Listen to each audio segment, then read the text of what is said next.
2026లో మీరు కూడా YouTube channel పెట్టి గ్రో అవుదాం అనుకుంటున్నారా? అయితే ఈ వీడియో మీకోసమే. మన వీడియోని లాస్ట్ వరకు చూడండి. ఏ ఛానల్ పెట్టాలో నేను మీకు చెప్తా. ఫస్ట్ మీరు 2026లో యూట్యూబ్ ఛానల్ పెట్టాలనుకుంటే ఖచ్చితంగా ఈ 5 ఛానళ్ళని అయితే అసలు పెట్టకండి. ఫస్ట్ది వచ్చేసి మోటివేషనల్ వీడియో. 2026లో మోటివేషన్ వీడియోస్కి అంత రీచ్ లేదు. సెకండ్ది వచ్చేసి కామెడీ వీడియోస్. మన 2026లో సాడ్ వీడియోస్కి ఎక్కువ అట్రాక్ట్ అవుతున్నారు కాబట్టి కామెడీ వీడియోస్కి అంత రీచ్ అనేది రావట్లేదు.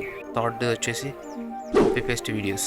ఒకవేళ మీరు కాపీ పేస్ట్ వీడియోస్ పెట్టినట్లయితే మీకు రీయూజ్ కంటెంట్ అని పడుతుంది కాబట్టి మీరు యూట్యూబ్లో సక్సెస్ అవ్వలేరు. అండ్ ఫోర్త్ వన్ వచ్చేసి ఏఐ వీడియోస్ పెట్టడం వల్ల కూడా మీ ఛానల్ అనేది సక్సెస్ అవ్వదు, రీచ్ అనేది ఉండదు. ఫిఫ్త్ వన్ వచ్చేసి గేమింగ్ ఛానల్స్ వల్ల కూడా 2026లో ఎటువంటి రీచ్ లేదు. ఈ 5 ఛానల్స్ పెట్టడం వల్ల మీరు యూట్యూబ్స్లో సక్సెస్ అవ్వలేరు. అండ్ ఎటువంటి ఛానల్స్ పెడితే 2026లో సక్సెస్ అవుతారో మనం దాని గురించి ఒక లిస్ట్ తయారు చేసి పెట్టా. మీరు కామెంట్ సెక్షన్లో లిస్ట్ అని కామెంట్ చేయండి, వాళ్ళకి ఖచ్చితంగా DM చేస్తా. అండ్ మన యూట్యూబ్ సిరీస్ వీడియోస్ మిస్ అవ్వకుండా ఉండాలంటే మన పేజ్ని ఫాలో చేసుకోండి.